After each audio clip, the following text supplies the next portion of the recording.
මොන වැඩේ තිබුණත් කසුටි ඊළඟ වෙඩින් එකට එක්ක ඔයා එන්න ඕන. නැත්තම් මූ අම්මලා ගෙදර නවත්තලා මම වෙඩින් එකට එන්න. අරහෙ දුවනවා මෙහෙ දුවනවා ඉවරයක්. මෙන්න මූ සීනි කනවා. හිච්චා. පියතුමනි තමයි. වෙඩින් එකේ භාගයක් ගිහලා දැන් දප්පළු කෑවට පස්සේ ලස්සනට දියේ. ඉතින් මේක මගේ කේක් කෑල්ලනේ. වෙඩින් එකේ එක පළතුරක් කෑවේ නෑ. පුඩින්, අයිස්ක්‍රීම්, ජෙලි, සීනි කෑවමයි. ලස්සනට දියේ. ළමයි කුණාට පස්සේ සීනි කන්න ආසයි තමයි. ඒ වුණේ හැම දෙයකම ලිමිට් එකක් තියෙන්න ඕනේ. දප්පළු හරිය කමක් නෑ කියෝ. අඩු වයසින් යකෝ සීනි අමාරු හැදුවොත් එහෙම මේ ජීවිතේම ඉවරයිනේ.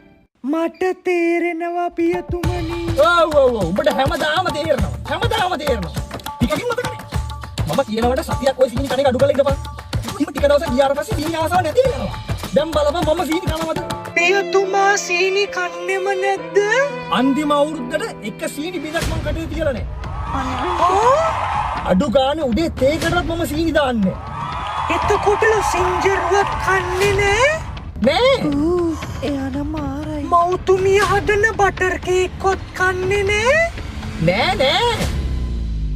අද දීපු ඒ වෙඩින් කේක් කෑල්ලවත් කන්නේ නැද්ද? මේවා කෑවනම් මං කොහොමද යකෝ මෙච්චර කල් ෆිට් එකේ ඉන්නේ? අනේ එහෙනම් මට දෙන්න කෝක. Computers ශ්‍රී ලංකාවේ පරිගණක මහගෙදර.